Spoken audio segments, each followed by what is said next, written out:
Halo teman-teman peserta PPG dimanapun berada, kali ini saya akan berbagi mengenai pembahasan kisi-kisi UP 2021 Mapel Guru SD, terutama untuk bagian matematika. Jika dirasa bermanfaat, mohon bantuan subscribe, like, comment, and share. Oke. Teman-teman semua, kita mulai ya. Untuk kisi-kisi pertama itu di matematika ya, menyelesaikan masalah terkait perbandingan dan skala dalam konteks bilangan. Nah, ini contoh soalnya ya teman-teman. Nanti disajikan skala ya, kemudian mungkin salah satu dari lebar ataukah panjang yang ada di denah, kemudian nanti teman-teman diminta untuk menentukan misalkan berapa luasnya. Nah, seperti contoh berikut ya.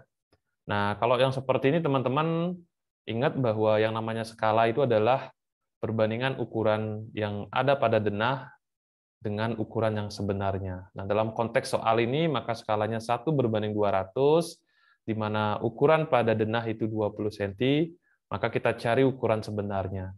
Maka ketemu ukuran sebenarnya adalah 4000 cm. Ya, berarti ini setara dengan 40 meter. Ya.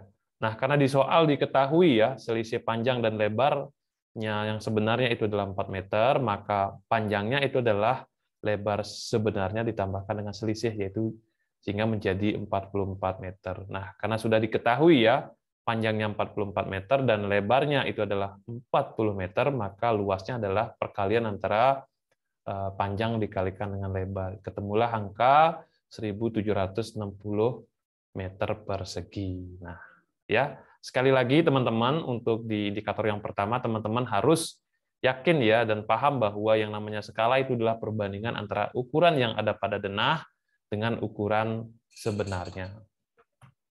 Oke, kita lanjut di indikator berikutnya. Indikatornya adalah menyelesaikan masalah sehari-hari terkait pecahan dalam konteks soal cerita.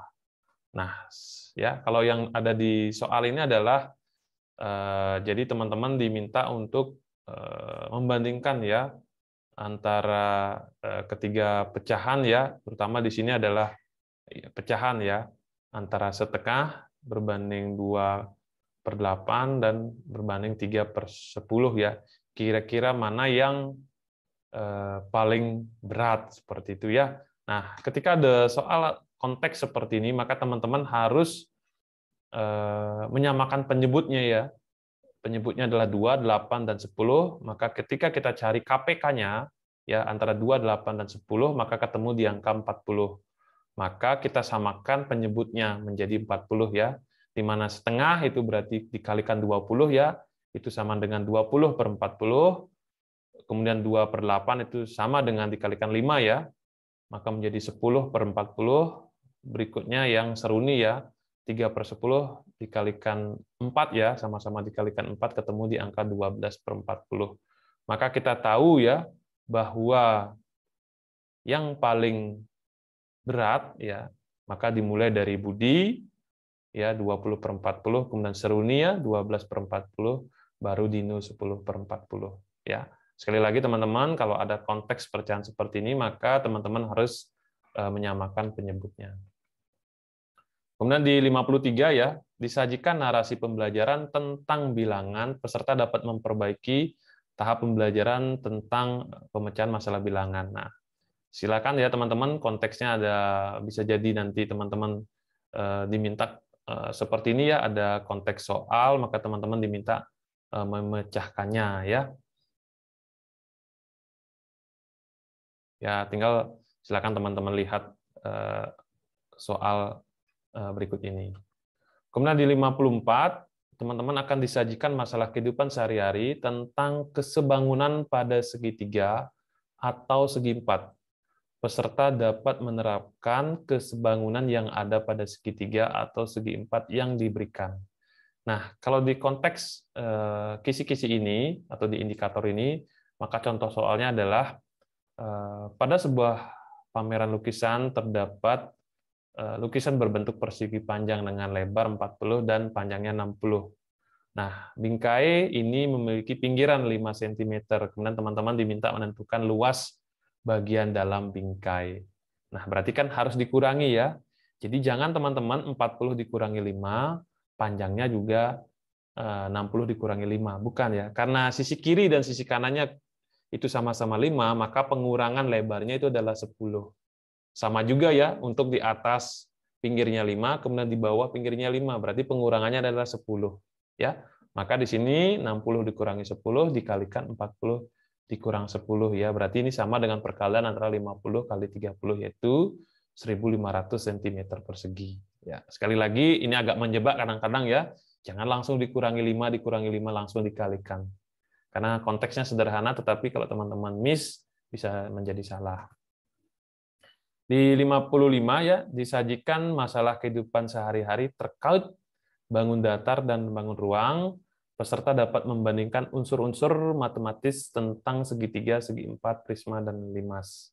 Nah, misalkan konteksnya adalah seperti ini, soalnya adalah di bawah ini yang merupakan rumus dari volume bangun ruang sisi datar. Nah, sisi datar ya, kecuali. Nah, maka ketika tahu yang pertama itu adalah rumus dari volume balok ya, berarti di sini adalah bangun ruang sisi datar. Berikutnya yang nomor B itu adalah volume kubus ya, jadi bangun ruang sisi datar juga. Berikutnya yang C itu adalah volume limas ya, bangun ruang sisi datar juga ya, sepertiga kali alas kali tinggi, ya luas alas kali tinggi ya. Berikutnya untuk yang nomor D ya, luas alas kali tinggi itu adalah volume prisma, termasuk juga bangun ruang sisi datar. Kemudian kalau kita lihat yang nomor E ya, P sama dengan V R kuadrat kali T itu adalah volume tabung ya. Ini adalah bangun ruang sisi melengkung. Jadi yang kecuali yang dimaksud berarti E ya, teman-teman. Jadi hati-hati teman-teman semua ya. Nah, berikutnya di 56, jadi diberikan paparan pendekatan berbasis konstruktivis dan materi bangun datar serta bangun ruang, peserta dapat merancang pembelajarannya. Berarti nanti teman-teman diminta merancang pembelajaran berbasis konstruktivisme. Ya, contoh soalnya seperti ini, nanti silakan teman-teman simak.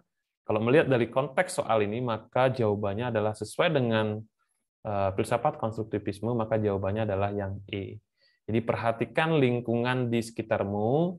Jadi siswa diminta untuk menyebutkan benda-benda yang memiliki bentuk seperti bangun ruang. Nah, jadi semuanya ya, karena ini adalah berbasis konstruktivisme, maka anak-anak yang diminta ya untuk menemukan ya seperti apa bangun ruang tersebut, dan anak-anak diminta mencari keterkaitannya dalam kehidupan sehari-hari. Di 57 ya, jadi di sini disajikan tabel dan diagram yang tidak lengkap, peserta dapat menganalisis datanya. Nah, teman-teman, jadi diagram ataupun tabel bisa jadi ya, kalau contoh konteks soal ini adalah dalam bentuk diagram lingkaran, maka salah satu persentasenya tidak diketahui ya. Seperti ini ada yang ketahui 25%, 35%, 27%. Maka sisanya yang senam lantai, itu pengurangannya ya 100 dikurang 25, kurang 35, dan kurang 27 ya, sama dengan 13%. Ya. Nah, karena jumlah siswanya diketahui 500, maka tinggal dikalikan saja ya, 13% dikali 500 itu sama dengan 65 orang atau 65 siswa. Ya. Sekali lagi teman-teman, ya teman-teman harus mampu melihat ya kalau yang disajikan grafik lingkaran ya, maka jumlah persentasenya adalah 100%. Tinggal teman-teman kalau ada yang tidak diketahui maka tinggal dikurangi ya 100% dengan dikurangi yang lain. Itulah persentase dari yang tidak diketahui. Tinggal ketika diketahui jumlah keseluruhan, maka tinggal dikalikan dengan jumlah keseluruhan. Di 58, itu indikatornya adalah diberikan paparan data tentang kemampuan membagi bilangan pecahan. Peserta dapat menyajikan dalam bentuk diagram batang, garis, dan lingkaran. Ya. Dalam konteks seperti ini, maka teman-teman diminta ya bisa nanti membuat diagram batang, diagram garis, termasuk juga lingkaran. Ya, mungkin akan disajikan gambar, data-data, kemudian teman-teman diminta kira-kira grafik mana yang sesuai. Nah, teman-teman harus hati-hati ya ketika melakukan perhitungan. Nah, kalau dalam konteks soal ini ya ada membeli gula, terigu, kemudian telur ya, kemudian pecah seperempat bagiannya, tumpah setengah bagiannya dan lain sebagainya, maka tinggal dikurangi saja ya, bahwa gulanya 20 kg, terigunya karena tumpah setengah berarti menjadi 17, telurnya karena pecah seperempat berarti menjadi 4 kg. Berarti antara 20, 17, dan 4, kira-kira diagram batang yang mana yang paling sesuai. Nah, contoh soal ini memang sederhana teman-teman, tetapi nanti di konteks soal-soal UP tentunya tidak akan begini ya. Tapi teman-teman harus mampu ya membuat atau mengubah data menjadi bentuk diagram batang, garis, dan termasuk lingkaran. Nah, di indikator di 59, maka disajikan masalah tentang gerak alat transportasi yang biasa ditemukan dalam kehidupan sehari-hari, peserta dapat menentukan jarak, waktu, dan kecepatan. Nah, ini sangat sederhana teman-teman, kalau dilihat dari indikatornya, maka di sini adalah teman-teman dapat menentukan jarak, waktu, dan kecepatannya. Di mana rumus kecepatan itu adalah jarak dibagi waktu. Atau kalau nanti teman-teman diminta menentukan waktu, berarti adalah jarak per kecepatan. Nah, tinggal nanti teman-teman silakan ya, hati-hati ya. Yang penting teman-teman tahu konsepnya, bahwa yang namanya kecepatan itu adalah perbandingan antara jarak dengan waktu. Tinggal teman-teman harus bisa merubah, kadang-kadang bisa jadi meter per sekon, kemudian kilometer per jam, ya nanti satuannya dalam menit juga. Seperti ini ya, jarak per kecepatannya ketemu di angka 1/4 jam. Nah, 1/4 jam itu sama dengan berapa? Itu sama dengan 1 jam 15 menit. Karena 1/4 ini kali 60 menit ya, ketemu di angka 15. Ya. Sekali lagi, kadang-kadang memang konteks soalnya ataupun materinya sederhana, tetapi ketika diaplikasikan ke dalam soal bisa jadi agak sedikit ribet ya. Tetapi teman-teman harus yakin bahwa ketika ketemu di angka 1/4 jam, itu artinya sama dengan 1 jam 15 menit. Nah, di soal 60 ya, itu indikatornya adalah disajikan barisan bilangan aritmatika, peserta dapat menentukan rumus suku dan jumlah suku ke N. Maka di sini teman-teman harus paham ya, mengenai rumus suku dan jumlah ke N. Ya. Nah, di mana untuk deret aritmatika, rumus untuk menentukan suku ke N itu sama dengan A ditambah kurung ya N kurang 1 dikalikan dengan B. Nah, ketika kita diminta untuk menentukan banyaknya suku yang ke-20, itu sama dengan A ditambah kurung ya N kurang 1 kalikan B.